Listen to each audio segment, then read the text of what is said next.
Then the cloud covered the tabernacle of meeting, and the glory of the Lord filled the tabernacle. And Moses was not able to enter the tabernacle of meeting because the cloud rested above it, and the glory of the Lord filled the tabernacle.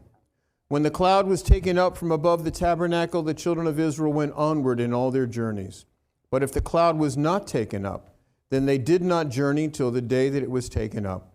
For the cloud of the Lord was above the tabernacle by day, and the fire was over it by night, in the sight of all the house of Israel throughout all of their journeys. Well, good morning. Shabbat Shalom. So this Shabbat is a very special one on the Torah calendar. It's called Shabbat HaChodesh, the Sabbath of the month. And this is the Sabbath that actually precedes the biblical New Year. And no, I do not mean Rosh Hashanah, which, of course, we know takes place in the fall. But in fact, the entire concept of Rosh Hashanah is actually very rabbinic, thoroughly rabbinic. So the Bible itself makes no mention of a new year in the fall. Okay, and Yom Teruah, which is the festival that gets attached to Rosh Hashanah and the New Year, is only to be a day of resting, as the Torah says, and the blasting of the shofar. No mention, again, of a new year. It's strictly in the Mishnah and that Rosh Hashanah actually gets its New Year status and its attachment to Yom Teruah. And I hope we all agree that the Mishnah and the Talmud hold no authority for us, and certainly not like the written scriptures. Yes. Amen? Yes. The Torah, in fact, sets the beginning of the year to the first day of the month of Nisan, which is the month of Passover. And all of this is written out in Exodus 12, and you can read it there. That is the chapter describing the whole Passover. So, the month of Nisan is the true new year. And Shabbat HaChodesh was to signal its coming. Now, this Shabbat is very significant because it marks the start of the month of redemption, the Passover month. Also, it is to signal our spiritual preparation for this great feast and one of the greatest pictures of redemption in all of Israel's history. Additionally, what also makes this Shabbat special is that, as Dennis said, we conclude the book of Exodus in the Torah calendar.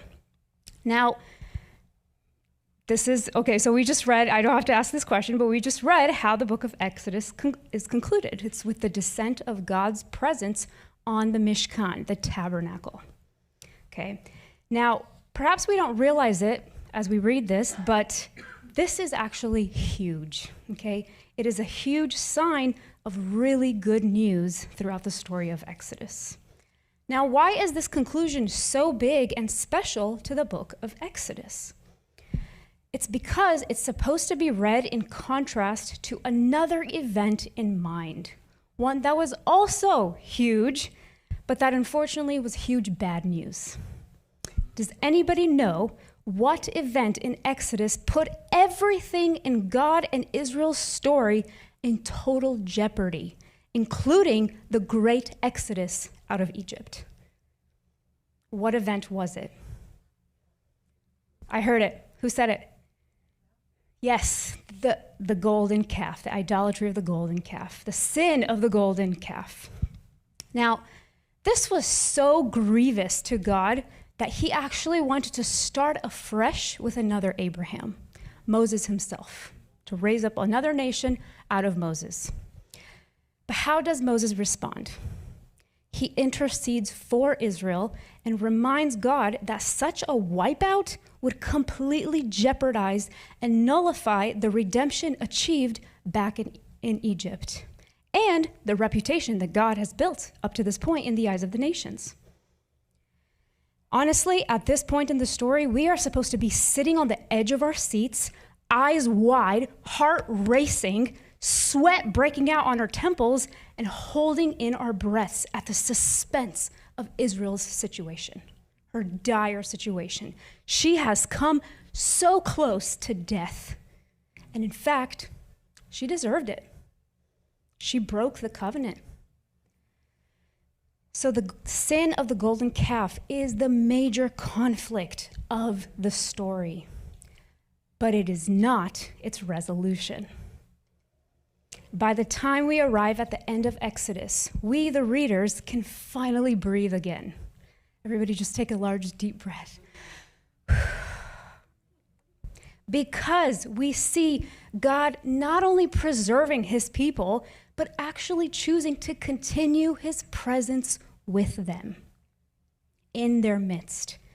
So the book closes with conflict resolution. And we are satisfied as the readers because despite this really bad news and a really close encounter with death, the story ends with good news. It ends with redemption again. Okay, so the descent of God's presence in the Mishkan, in the tabernacle, along with the earlier giving of the second set of tablets, of the new tablets, they symbolize the renewed hope of a new covenant. The renewed hope of a new covenant, and not only for current Israel, who would now make her way into the promised land with that second set of tablets, but also for future Israel.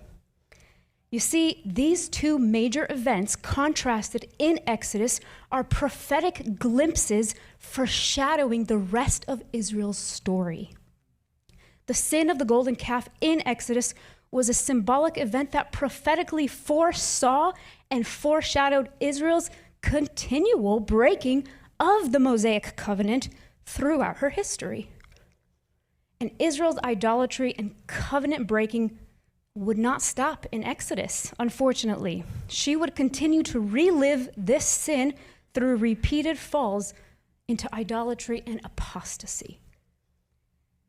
But the resolution of a renewed hope and a renewed covenant would also pursue Israel's future and define her story.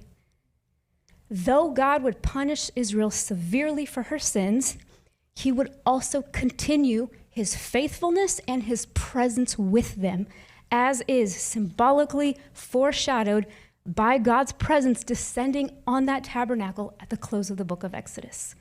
Resolution will have the final word.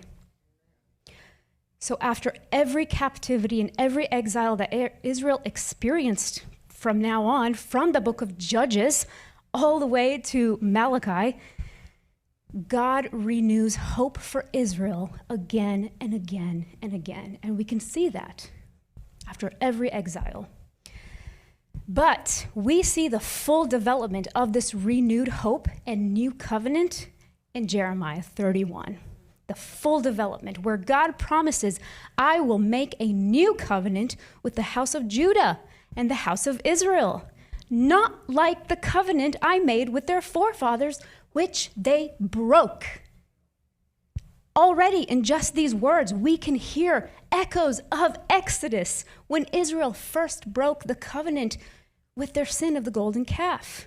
And this breaking of the covenant was actually represented in Moses' literal breaking of that first set of stone tablets. He literally just broke them in front of them, saying, this symbolizes your breaking of the covenant.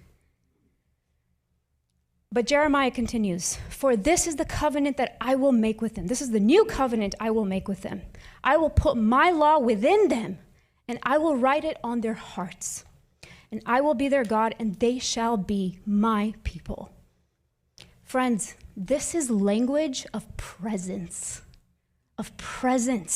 thus paralleling the closing event in the book of Exodus. But here, it's different in Jeremiah, in fact. God's presence will not only descend among the people in an object, right, as we see in Exodus, his presence will descend within God's people, filling them with his words, his laws, his spirit. The prophet Joel also prophesied, and others prophesied similar. But the prophet Joel said the same thing, saying, in the last days, God says, I will pour out my spirit on all peoples. And all of this gets accomplished in Yeshua, in Jesus, who inaugurates Jeremiah's new covenant into reality, unleashing God's Spirit no longer to dwell in a tabernacle, no longer to even dwell in a temple, but where? Within our hearts, in our hearts through faith. So simply put, we know, of course, all of this, what Jesus did actually, we know that Jesus did exactly this. He unleashed the Spirit on Pentecost in Acts 2, and you can read it there. But simply put, the biblical pattern we observe from the very beginning of Israel's story, of her history, is that even though sin threatens us with death and jeopardizes God's presence in our lives, and it does, it very much does, there nevertheless is hope. There is hope for even the most grievous of sins. And this is not only because Israel's entire history is patterned on this truth and pattern, but also because we too, like Israel, have an intercessor like Moses.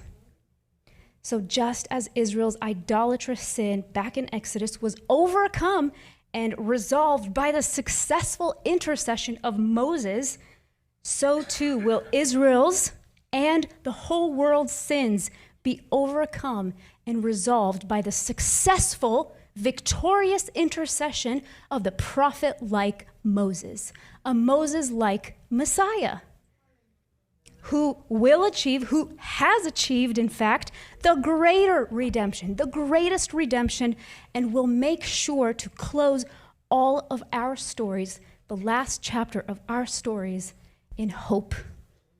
In hope. Just like Dana was saying earlier. We didn't plan that. So hope for a renewed creation. Amen? What a great way to begin the new year. Yes? In hope. So as you spiritually prepare for Passover in these next coming up few weeks, let's remember the bittersweet flavors of redemption. The bittersweet. Sin indeed is bitter, like the horseradish that we will partake in at Passover. But God doesn't write tragedies, okay? He is the God of resolution. And like the sweet charosith, right, that we pair with the horseradish at Passover, please remember that only the Lord can sweeten our stories and the tragedies in our lives with renewed hope and newness of life. Amen and Shabbat Shalom.